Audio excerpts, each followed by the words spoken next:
Hello guys, welcome back to yet another video here to your favorite channel of your choice. Muna the only Zim Angu anditi aiwa patinenge tichifamba tichitenderera tiri tichifambira nyaya dzachona. Nhasi ndiri panapa paBirchenough bridge. Birchenough bridge ndiro bridge riya riri patichikrosa anonzi iye the mighty Save river anditi dzinonwa muna Save dzinonwa anditi. So come, I just want to show you something here. Anditi yaipanapa mumbozvionera. So sezvamuri kutongoona kuti seHenry Birchenough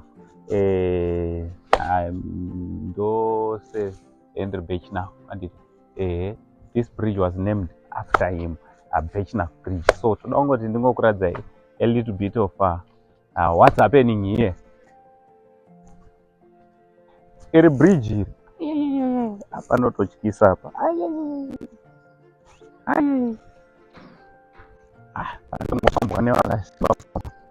so iri bridge iri ka sezvamuri kuona kuti rakaita kuhenga mudenga, rakaita zvekuhenga mudenga.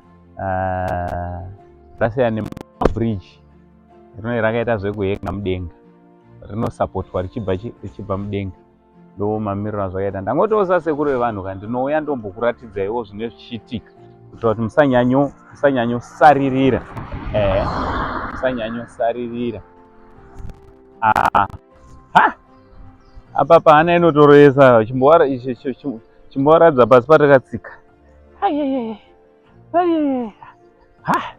Azotoda kusimba mwoyo vaive hana dzakaneta panapa hazvifambe zvakanaka kozi unochitoona zviri dhazi. Padi vasina vane hana dzakaneta hazvidi apa.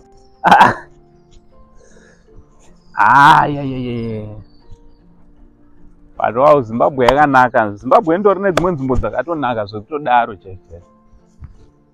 Zvaita sana Birchenough iyo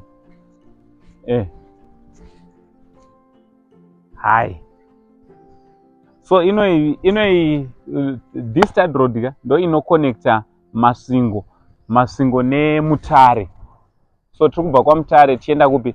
Tichienda kuMasingo. Ndo futi kuChipinge, it's about 60 kilometers from here to Chipinge, and it's about 120 something, 123 from here to Mutare, and from here to Masingo it's about 100 and I think 180 something.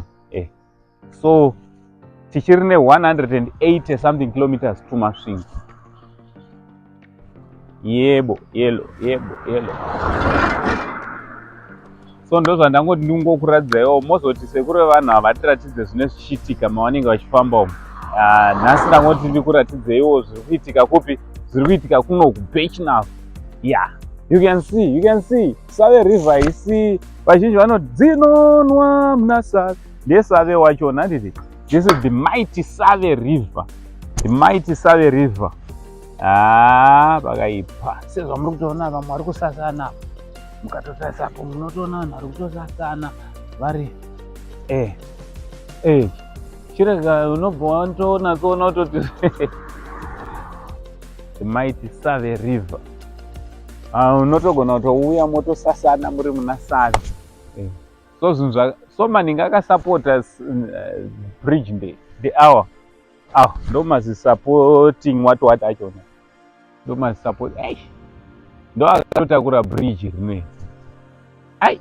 Ndabo bye bye, much love.